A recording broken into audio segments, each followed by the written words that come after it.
Hey guys, Jason here.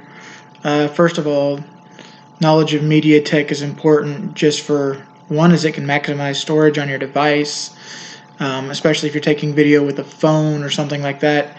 If you're taking it in a resolution that you'll never need, you may be wasting space. Um, Another thing is by understanding it, you don't want to make mistakes or take a video on your phone and then send it to a larger screen, and all of a sudden now your students can't use it because they can't see what's going on. That's a mistake I've actually made before.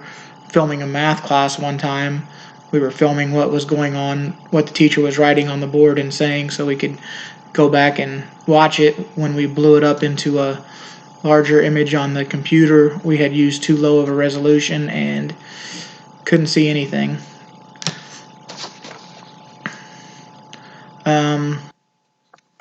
I learned that a TIFF is higher than a JPEG, which I didn't know, and resolution is horizontal over vertical, and then learned a little bit about what the different sizes mean or what they're attributed to, like 1080 or other standards. I've heard them, but I didn't realize that they were different sizes. Like, I didn't realize they were for different size screens, effectively. Let's see, the Prezi.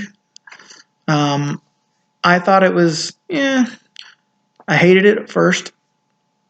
I was having some trouble figuring a few things out, and as I started toying with it more and more and more and got a little bit more comfortable with it and started learning how to do things, I actually kind of enjoyed it. Feels like it flows and is a little easier actually than a PowerPoint, and I like the way when you do your presentation, the way it flows through. I think with PowerPoint it just goes, almost like slide to slide to slide really hard. I like the way I like the view, I guess, of being able to show points on a dotted line and going in and out for your Prezi. I would probably use it over PowerPoint, and I would say if I had a paid version of it, I think it'd be really good, but I'm definitely not going to buy it from them. Maybe if I'm a teacher in the future, maybe, depending on what subject or subjects I'm teaching. The Screen-O-Matic, my experience with it was actually really good.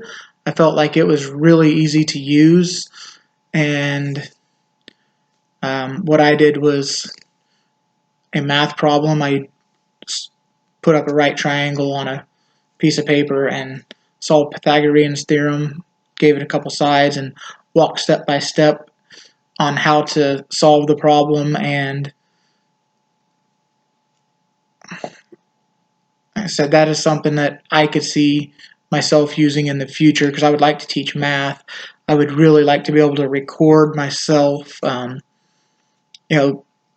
teaching lessons or individual problems, how to work through them with an explanation step by step in the future, and then create a little video log where kids can go down to whatever video they need for whatever type of problem so that they can really learn the problem. I want them to know why everything works and not just that it does work.